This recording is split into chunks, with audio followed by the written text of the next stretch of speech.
আমার ভাইকে হয়তো সবাই দেখেছেন, যাত্রাবাড়িতে যে ছেলেটাকে তার বন্ধু টেনে নিয়ে যাচ্ছিল আর পুলিশ বারবার গুলি করতেছিল। প্রিয় সুশীল সমাজের ব্যক্তিগণ সকলে এখানে উপস্থিত আছেন, অন্তর্বর্তীকালীন সরকারের উপদেষ্টারা উপস্থিত আছেন। আমি সকলের কাছে একটাই প্রশ্ন রাখতে চাই। আমি সারা বাংলাদেশে শহীদদের নিয়ে কাজ করি, 500 শতাধিক শহীদ ফ্যামিলি আমার সাথে কানেক্টেড। তারা সকলেরই একটা প্রশ্ন, আদৌ কি আমরা স্বাধীন? আদৌ কি এই হত্যাকাণ্ডগুলোর বিচার হবে? যদি হয়, আজকে 5 মাসে আমরা কি দেখেছি? নিয়ার অ্যাবাউট 1000 মানুষ, মায়ের সন্তান মারা গেছে। একটা হত্যাকাণ্ডে যদি একটা পুলিশ জড়িত থাকে তাহলে 1000 পুলিশ গ্রেফতার হওয়ার কথা ছিল। একটা হত্যাকাণ্ডে যদি 2টা পুলিশ জড়িত থাকে 2000 পুলিশ গ্রেফতার হওয়ার কথা ছিল। এই পর্যন্ত কয়টা পুলিশ গ্রেফতার হয়েছে? আপনাদের কাছে আমি প্রশ্ন রেখে গেলাম। তাহলে কি আমি বলবো না আদৌ কি বিচার হবে? ছাত্রলীগের পোলাপাইনগুলো কি করেছে? হলগুলোতে থাকতে দেয়নি আমাদেরকে। মেসে গিয়ে থেকেছি, হলের আমরা ছাদে গিয়ে লুকাইছি, করিডোরে গিয়ে লুকাইছি। ছাত্রলীগের কেন্দ্রীয় কমিটির কয়জনকে গ্রেফতার করেছে?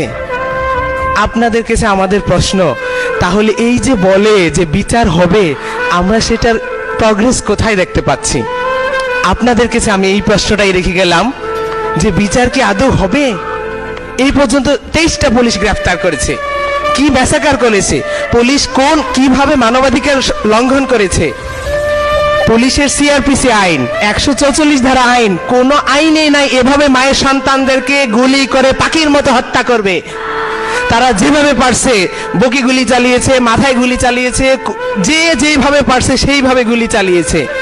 ইভেন যে যাদেরকে আন্তর্জাতিক অপরাধ ট্রাইব্যুনাল থেকে ওয়ারেন্ট করা আসামি, পুলিশের আইজিপি স্যারকেও যদি বলি, কমিশনার স্যারকে বলি, কমিশনার স্যারকে কি বলবো? উনি 1.5 হাত লম্বা লম্বা ভাষণ দেয় মানবাধিকারের পক্ষে।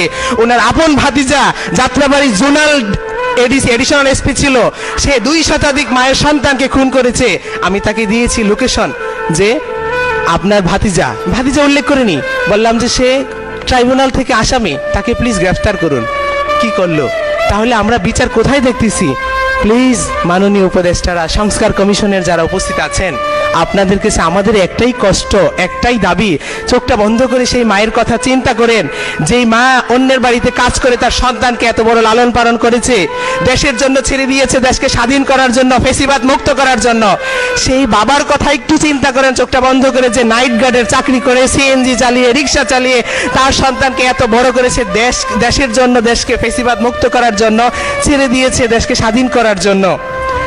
ওদের সংস্কার হবে, নির্বাচন হবে, কিন্তু বিচারের দিকে আপনারা একটু মনোযোগ দেন, বিচারের কথা বলেন। এই পর্যন্ত এতগুলো উপদেষ্টা, এটাই দুঃখ লাগে, কেউই এই বিষয়ে কথা বলে না। 5 মাস হয়ে গেছে, শহীদের রক্তের দাগ এখনো শুকায়নি। আমরা কি বিচার দেখে যেতে পারবো? ট্রাইব্যুনালে যদি আমি তাজুল ইসলাম স্যারকে বলি, স্যার বলে আমাদের দায়িত্ব ওয়ারেন্ট ইস্যু করে দেওয়া, আমরা তো ওয়ারেন্ট ইস্যু করে দিচ্ছি। যদি আসামিকে গ্রেফতার না করে, তাহলে বিচারের নামে যে রঙ্গমঞ্চ হয়েছে সেখানে কাদেরকে ফাঁসি দিবে?